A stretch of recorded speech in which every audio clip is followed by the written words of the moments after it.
Chapter 74. We got back to the schooner in good time and then sailed down to Kauai, where we disembarked and took final leave of the vessel. Next day we bought horses and bent our way over the summer-clad mountain terraces toward the great volcano of Kilauea. We made nearly a 2 days' journey of it, but that was on account of laziness. Toward sunset on the second day, we reached an elevation of some 4,000 feet above sea level, and as we picked our careful way through the billowy wastes of lava, long generations ago stricken dead and cold in the climax of tossing fury, we began to come upon signs of the near presence of the volcano, signs in the nature of ragged fissures that discharged jets of sulphurous vapor into the air, hot from the molten ocean down in the bowels of the mountain. Shortly the crater came into view. I have seen Vesuvius since, but it was a mere toy, a child's volcano, a soup kettle compared to this. Mount Vesuvius is a shapely cone 3,600 feet high, its crater an inverted cone only 300 feet deep and not more than 1,000 feet in diameter, if as much as that. Its fires meager, modest, and docile. But here was a vast perpendicular walled cellar, 900 feet deep in some places, 1,300 in others, level floored and 10 miles in circumference. Here was a yawning pit upon whose floor the armies of Russia could camp and have room to spare. Perched upon the edge of the crater at the opposite end of where we stood was a small lookout house, say 3 miles away. It assisted us by comparison to comprehend and appreciate the great depth of the basin. It looked like a tiny martin box clinging to the eaves of a cathedral. After some little time spent in resting and looking and ciphering, we hurried on to the hotel. By the path, it is half a mile from the volcano house to the lookout house. After a hearty supper, we waited until it was thoroughly dark and then started to the crater.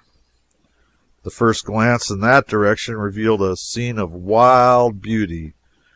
There was a heavy fog over the crater, and it was splendidly illuminated by the glare from the fires below.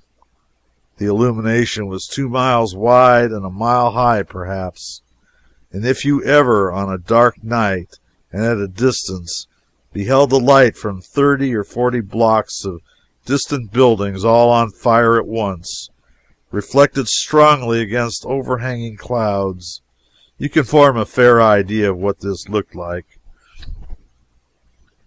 A colossal column of cloud towered to a great height in the air immediately above the crater, and the outer swell of every one of its vast folds was dyed with a rich crimson luster, which was subdued by a pale rose tint in the depressions between. It glowed like a muffled torch and stretched upward to a dizzy height toward the zenith.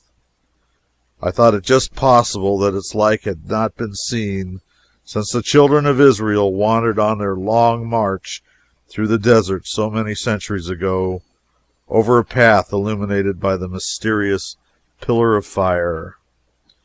And I was sure that I had now a vivid conception of what that majestic pillar of fire was like, which almost amounted to a revelation. Arrived at the little thatched lookout house, we rested our elbows upon the railing in front and looked abroad over the wide crater and down over the sheer precipice at the seething fires beneath us. The view was a startling improvement on my daylight experience. I turned to see the effect on the balance of the company and found the reddest faced set of men I almost ever saw. In the strong light, every countenance glowed like red-hot iron. Every shoulder was suffused with crimson, and shaded rearward with dingy, shapeless obscurity. The place below looked like the infernal regions, and these men like half-cooled devils just come up on a furlough. I turned my eyes upon the volcano again. The cellar was tolerably well lighted up. For a mile and a half in front of us, and half a mile on either side, the floor of the abyss was magnificently illuminated. Beyond these limits, the mists hung down their gauzy curtains and cast a deceptive gloom over all that made the twinkling fires in the remote corners of the crater seem countless leagues removed, made them seem like the campfires of a great army far away. Here was room for the imagination to work. You could imagine those lights the width of a continent away, and that hidden under the intervening darkness were hills and winding rivers and weary wastes of plain and desert. And even then the tremendous vistas stretched on and on and on to the fires and far beyond. You could not compass it. It was the idea of eternity made tangible, and the longest end of it made visible to the naked eye. The greater part of the vast floor of the desert under us was as black as ink, and apparently smooth and level, but over a mile square of it was ringed and streaked and striped with 1,000 branching streams of liquid and gorgeously brilliant fire.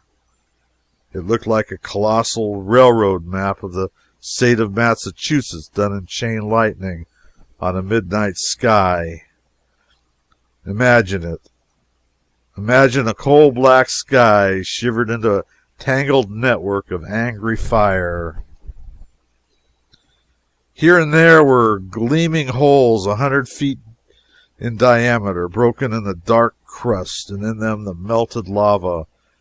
The color, a dazzling white, just tinged with yellow, was boiling and surging furiously, and from these holes branched numberless bright torrents in many directions, like the spokes of a wheel, and kept a tolerably straight course for a while, and then swept round in huge rainbow curves, or made a long succession of sharp worm fence angles, which looked precisely like the fiercest jagged lightning.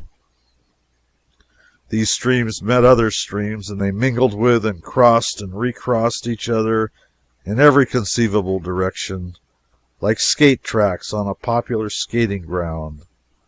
Sometimes streams 20 or 30 feet wide flowed from the holes to some distance without dividing, and through the opera glasses we could see that they ran down small, steep hills and were genuine cataracts of fire, white at their source, but soon cooling and turning to the richest red, rained with alternate lines of black and gold.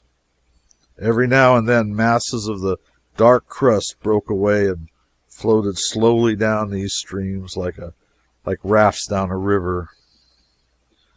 Occasionally the molten lava flowing under the superincumbent crust broke through, split a dazzling streak from 500 to 1,000 feet long like a sudden flash of lightning, and then acre after acre of the cold lava parted into fragments, turned up edgewise like cakes of ice when a great river breaks up, plunged downward and were swallowed in the crimson cauldron.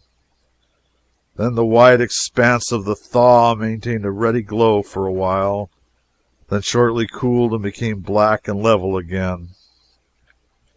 During a thaw, every dismembered cake was marked by a glittering white border, which was superbly shaded inward by aurora borealis rays, which were flaming yellow where they joined the white border, and from thence toward their points tapered into glowing crimson, then into a rich pale carmine, and finally into a faint blush that held its own a moment and then dimmed and turned black.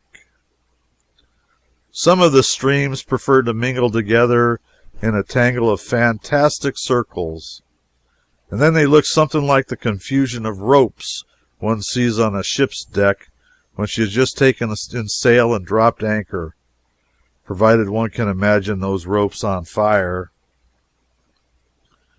Through the glasses, the little fountains scattered about looked very beautiful. They boiled and coughed and spluttered and discharged sprays of stringy red fire of about the consistency of mush, for instance, from 10 to 15 feet into the air and along a shower of brilliant white sparks, a quaint and unnatural mingling of gouts of blood and snowflakes. We had circles and serpents and streaks of lightning, all twined and wreathed and tied together without a break throughout an area more than a mile square. That amount of ground was covered, though it was not strictly square, and it was with a feeling of placid exultation that we reflected that many years had elapsed since any visitor had seen such a splendid display, since any visitor had seen anything more than the now snubbed and insignificant North and South Lakes in action.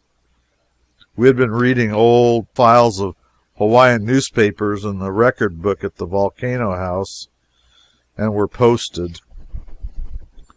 We could see the North Lake lying out on the black floor away off in the outer edge of our panorama, and knitted to it with webwork of lava streams. In its individual capacity, it looked very little more than respectable than a schoolhouse on fire. True, it was about 900 feet long and 200 or 300 feet wide, but then, under the present circumstances, it necessarily appeared rather insignificant, and besides, it was so distant from us.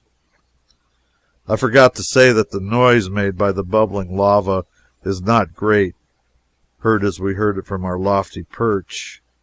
It makes three distinct sounds: a rushing, a hissing, and a coughing or puffing sound.